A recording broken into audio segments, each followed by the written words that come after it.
Subscribe to our YouTube channel and press the bell icon to get the latest updates.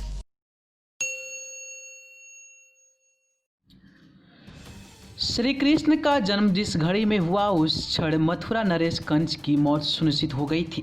Shri Hari Vishnu के सर्वकलामयी 8वें अवतार की जन्म कुंडली अध्ययन से इसे समझा जा सकता है। वासुदेव देवकी के पुत्र यशोदा नंदन का जन्म द्वापर युग में कृष्ण भाद्रपद अष्टमी को मध्य रात्रि में हुआ था। उस समय उस राशि का चंद्रमा रोहिणी नक्षत्र में विद्यमान होकर आशीष स्वरूप पृथ्वी पर बिखर रहा था। चंद्र किरणें धरा पर यूं बरस रही थी मानो धरा का समस्त पाप और भार हर ले रही हो।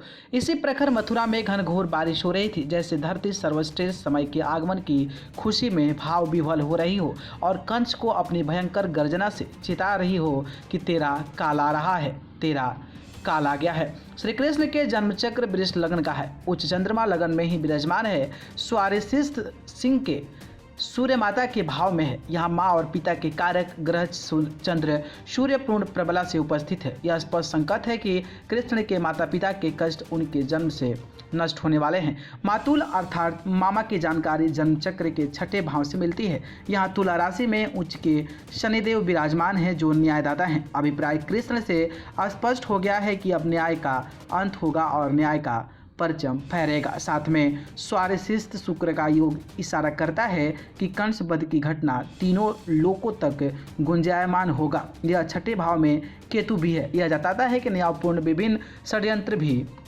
रचे जाएंगे। श्री कृष्ण और कंस की नाम राशि भी राम रावण के लक्ष्मण समान ही है। यह घोर शत्रुता या मित्रता को दर्शाती है। दोनों की स्थिति में न्याय की अन्याय पर जीत और घनघोर शत्रुता का स्पष्ट वर्णन मिलता है। साथ ही राम और कृष्ण दोनों को ही अंतिम विजय से पूर्व मायावी राक्षसों के भयंकर षड्यंत्रों को झेलना पड़ा।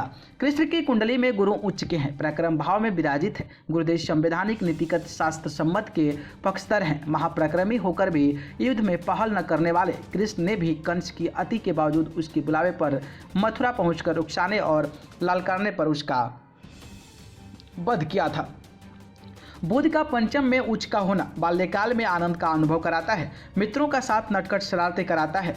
चातुर्यता श्रेष्ठता प्रतिस्पर्धा में आगे रखता है। विशुद्ध प्रेम का प्रतीक बनता है। श्री कृष्ण वृंदावन बरसाने की बाल लीलाएं इसका प्रमाण है। कृष्ण सुदामा मैत्री भी इस योग से अतुलनीय अनुकरणीय है। चंद्रमा की उच्चता उन्हें सर्वश्रेष्ठ देने को प्रेरित करती है। कृष्ण को लोगों ने भगौड़ा, झूठा, धूर्त, अचित्र, वान इत्यादि न जाने कितने नाम दिए, परंतु स्वयं श्री कृष्ण ने समस्त चराचर को हर्ष, आनंद, न्याय और समृद्धि प्रदान किया।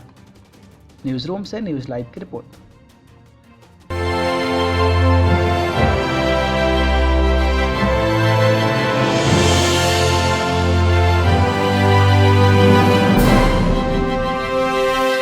Subscribe to our YouTube channel and press the bell icon to get the latest updates.